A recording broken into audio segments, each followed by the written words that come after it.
Hey everyone, and welcome to another discussion on The Rational National. I'm joined now by Jon Horler, investigative journalist and author of the piece titled Investigation, Canadian News Media Dominated by Corporate Lobbyists. And you can read that in both Ricochet and Jacobin, and the links to that are below the video. Jon, welcome to the show. Hi, thanks for having me. So, viewers of the show know that I criticize the media quite a bit, but most of my criticisms have been directed at American media, partly because it's so blatant and ongoing, while Canadian media, I think, is a little more underhanded in its manufacturing of consent. But your piece, as you write, you do an intensive 6-week study of key political shows across multiple networks. So, first, can you give us sort of the big picture of your research and what you found, and then we'll dig deeper into more specific examples. Yeah, so we looked at over 860 appearances and cataloged various data points about the appearances across the three major Canadian national networks. So we looked at CBC and their 3 daily programs, including their flagship news program, The National, and their Sunday show, their Sunday political show. CTV, their weekly programs and their nightly programs as well. And then Global, which has a slightly less amount of political news and analysis. They only have one 30-minute national news show and a one 30-minute Sunday show. So Global was a little bit less of the focus, but all three networks had lobbyists on their programming, and we took a look at the prevalence of that and what the disclosure was around that, and it was quite startling. So specifically when it comes to certain topics, 1 in every 5 analysts brought on the air to talk about climate change was a lobbyist or PR professional. Same thing with the federal budget, which was released in Canada during the time of our study. So 1 in every 5 guests coming on to analyze that was a lobbyist. And then startling, 1 in every 3 guests discussing Canadian politics. And this was lead up to the election, which occurred a few months later. 1 in every 3 of those guests were a lobbyist or PR professional. And sometimes there was no even mention of their affiliation. They were just introduced as a strategist or, in one case, a former premier, and no mention of their affiliation to a lobbying firm. And other times when they did note the affiliation, it didn't really enlighten viewers because there was no mention of their direct lobbying or business interest on the topic. So I think many of the American viewers, like you said, will be very familiar with this. If you watch even 5 minutes of MSNBC or CNN, especially when they're talking about controversial topics like healthcare, and Medicare for all, they can't avoid putting on lobbyists from the health industry to talk about it.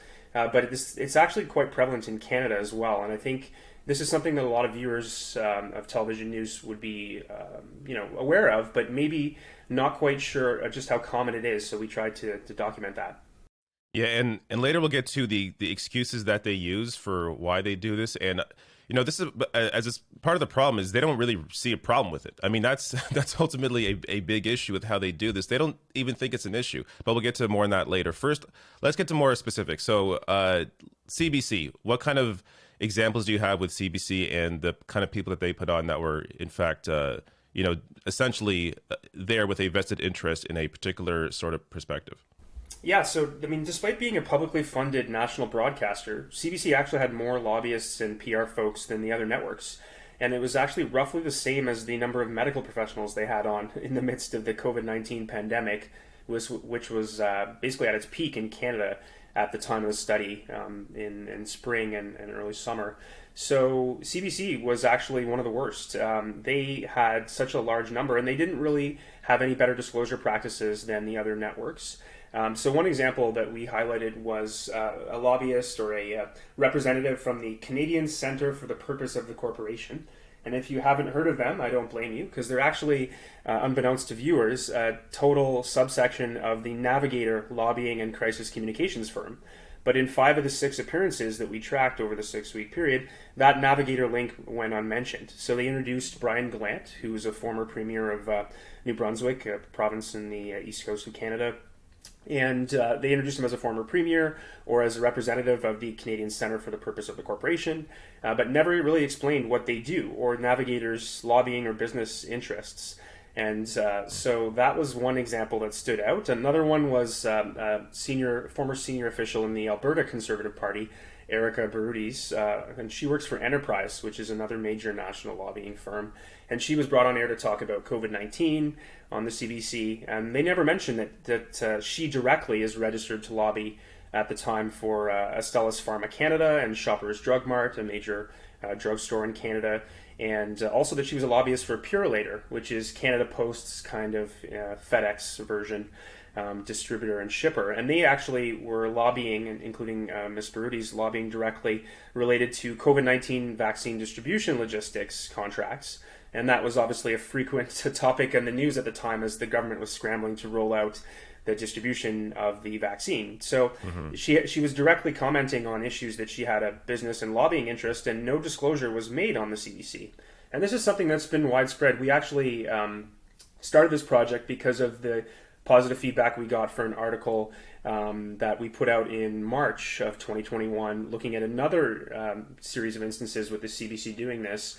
And so it was good to have Jacobin and Ricochet collaborate on this follow-up. But CBC, when you ask them about it, they state that this is something that they bring on these folks for not for objectivity, but for their expertise and for their own kind of partisan political views. But they don't really make that clear to viewers when you're listening to them.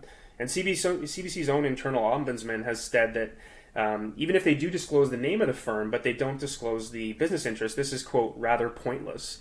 And, it doesn't really provide much insight to those outside of the Ottawa bubble. So I think this is something that CBC's aware of, but they just don't seem to get a handle on it.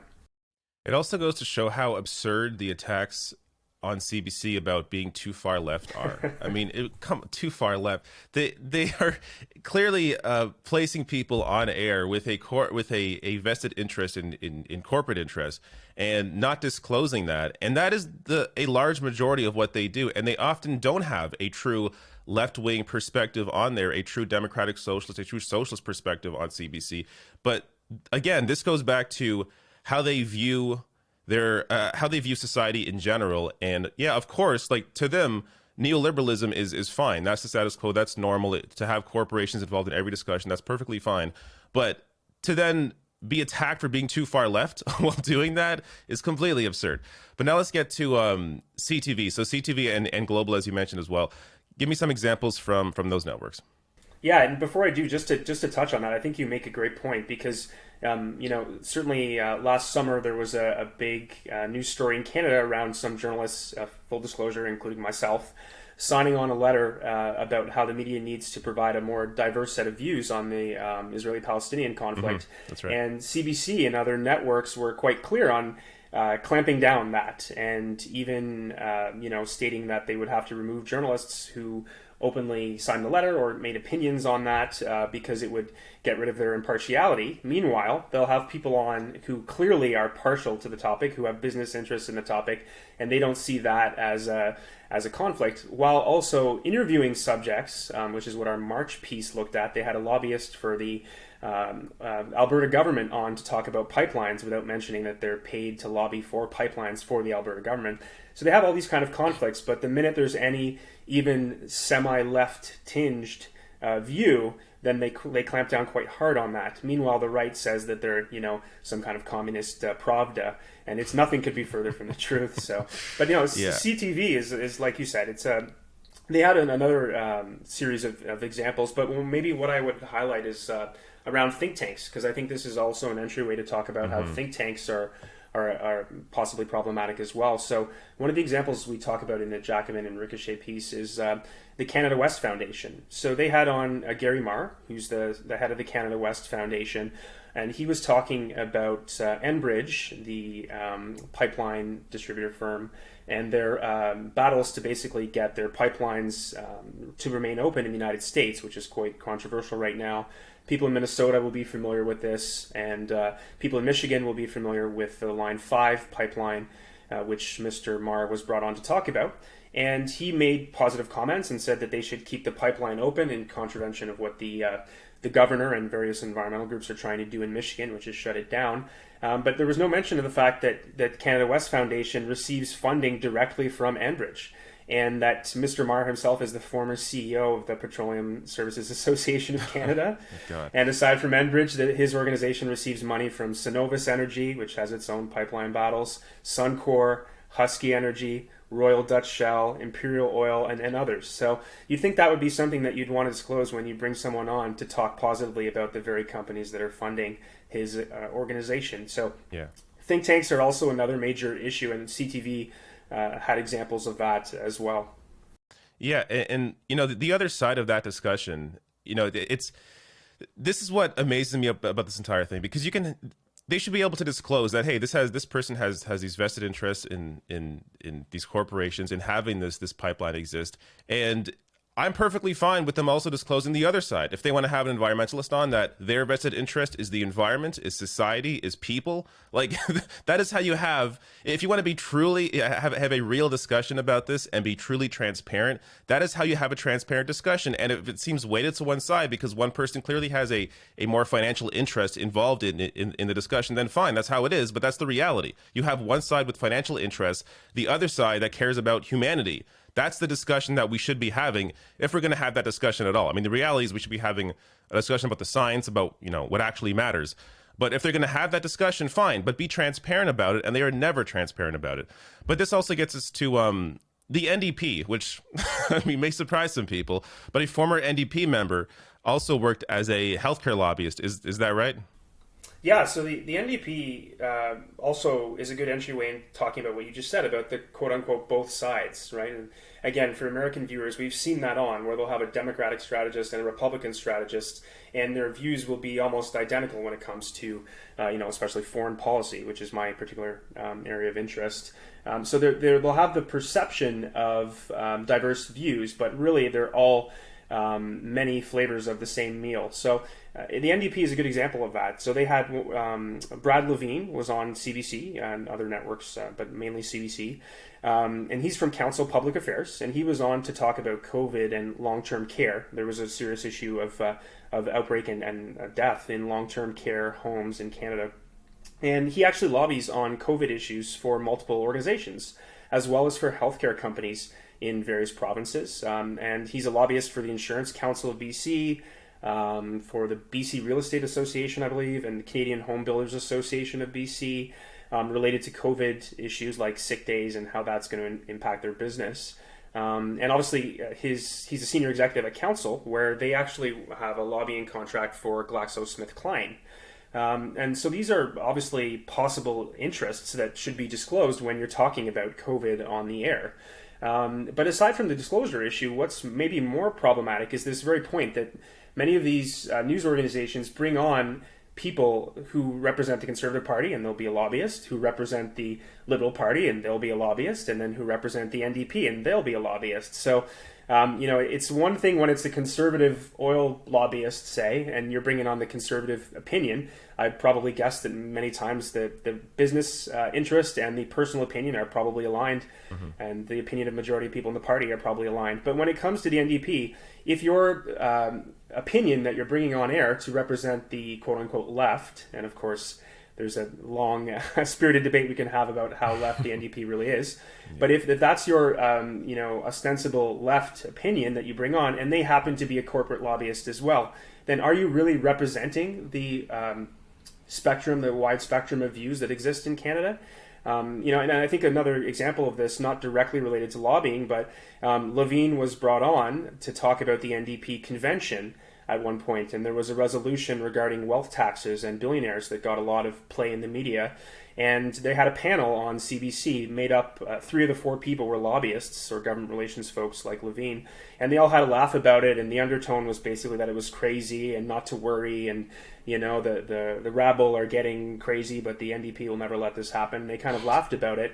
And, the fact that these people are corporate lobbyists may have informed that point of view. And, it's the same people who have been around the party for 20 plus years, who stick around under every leader and who control the strings of the party. And the fact that they have business and corporate interests and they work as lobbyists, I think maybe some NDP members might not feel that represents the actual grassroots of the party. Yeah, and it's more of a criticism of these individuals that do this, that are from the NDP, and also of the media that just takes this person and says, oh, this is the NDP perspective, when really this is the corporate, another corporate perspective. And they don't they aren't able to distinguish the difference between somebody who is a corporate lobbyist and somebody who actually represents the interests of society, of scientists, of people, of healthcare experts. I mean, there is a distinction there that they refuse to make. And this gets to, I guess, their excuses. You touched on a bit of this earlier, but what are their excuses that they use when these networks, when they put these people out there? Like, why do they not see a problem with this? Or if they do see a problem with this, like, what do they say when you bring this information to them? Yeah, so CTV didn't respond to our comment requests, but CBC, at least to their credit, were forthcoming both for this article and for the previous one I did in March. And they come back to that point about the fact that they're not brought on for objectivity, but for their expertise, right? Because, again, many of these folks operate inside the Ottawa bubble. They're on Parliament Hill lobbying or in the various provincial capitals lobbying. And the point is that supposedly they're supposed to get an insider's perspective, which I guess you could argue for certain limited topics has some value. But they're brought on to discuss a wide range of things. They're not just talking about, okay, how is the party going to run this election strategy? They're brought on to talk about how is Canada's COVID response been? What do you think is going to happen here? What do you think of this issue around taxes, around infrastructure, around pipelines? So they're actually talking about a wider range of views of topics than what they're being characterized as when you talk to CBC. They'll also say that they do disclose and that, hey, it's on our website, as if everybody who turns on the television pauses and goes to read the biographies buried on the company's or the network's website. Yeah. And then other networks, including CBC, if you talk to Chase producers or staff behind the scenes, they'll also mention that sometimes it's related to ease of finding people, right? There's a certain familiarity of you book someone once and then you go to them quickly again without having to search. Although I think you could make an argument that it's not that difficult to find people in civil society and other sectors that can complement the business interests that you put on TV. And then lastly, there's the argument that's not stated explicitly from the news organizations when you speak with them, but from people around them and just within the media sector, is that these people appear for free. They can afford to, take an hour or two in the middle of the day when many of the rest of us are working and appear for free on television to talk about issues. And so, and those issues obviously align with what they're paid to work on. In one case that we looked at in the March article for Ricochet, there was a think tank that was funded. It's called the Canadian Global Affairs Institute. They're funded by a lot of weapons manufacturers, aside from the Canadian Defense Department and NATO itself. And they were brought on to talk about defense issues, including a procurement. And they, praised Lockheed Martin. And then they put in their annual report a screenshot of them discussing that with Lockheed visible on the bottom of the Cryon, and use that as an example of their media reach. So they're not shy in pointing out to their funders that they do reach the media, and they can appear for free because essentially, in one way or another, those appearances are underwritten by the very corporate funders that they comment on television about. Yeah, and that goes to a potential other issue where maybe CBC should be paying these people to appear. I mean, if they're going to take an hour at a time, sometimes if these people are doing your job for you and they're on air and they're doing it on a consistent basis, maybe they should get paid. But yeah, that goes to a massive issue with how the media generates this content. And I do think a lot of it as well, as you mentioned, is just that it's easier for them. They know this person, they've had them on before, and it becomes sort of more of a muscle memory as opposed to anything else. Because, I used to work at CTV as a video editor, and it really is sort of a machine, right? It's just kind of trucking along. There isn't, there is very little introspection in terms of how we are doing the news. If we're doing this properly, should we maybe change the way we edit or view certain issues? It's more of just a machine, and it operates the way it operates. So there is very little introspection and just analysis in maybe how they should shift their perspective or shift their approach to the way they do certain topics and whatnot. But yeah, anyways, this is a fantastic piece. There is very little, generally very little editorial or investigative pieces on Canadian media, and it's good to see that you have one out there. You did a great study on this, looking into this. So I hope people check out the article. Links are below the video. And Jon, thanks again for coming on. Thanks for having me.